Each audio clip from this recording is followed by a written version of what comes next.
If you wonder how to connect your aerotag to your iPhone or iPad after replace the battery, I show you how you need to do. The very first thing you need to do is after replace the battery, you need to reset your aerotag.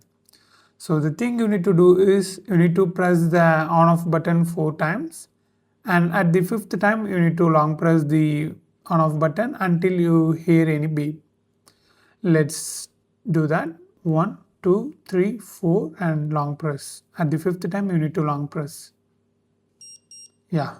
When you hear the beep, it's done. Let's connect that. Turn on the internet and Bluetooth and make sure you turn down Find My and keychains.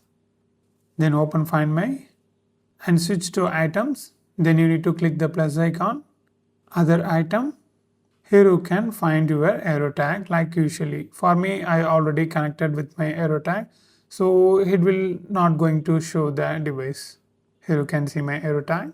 So this is how you need to do, and if you want to know more videos about aerotag, you need to watch this playlist.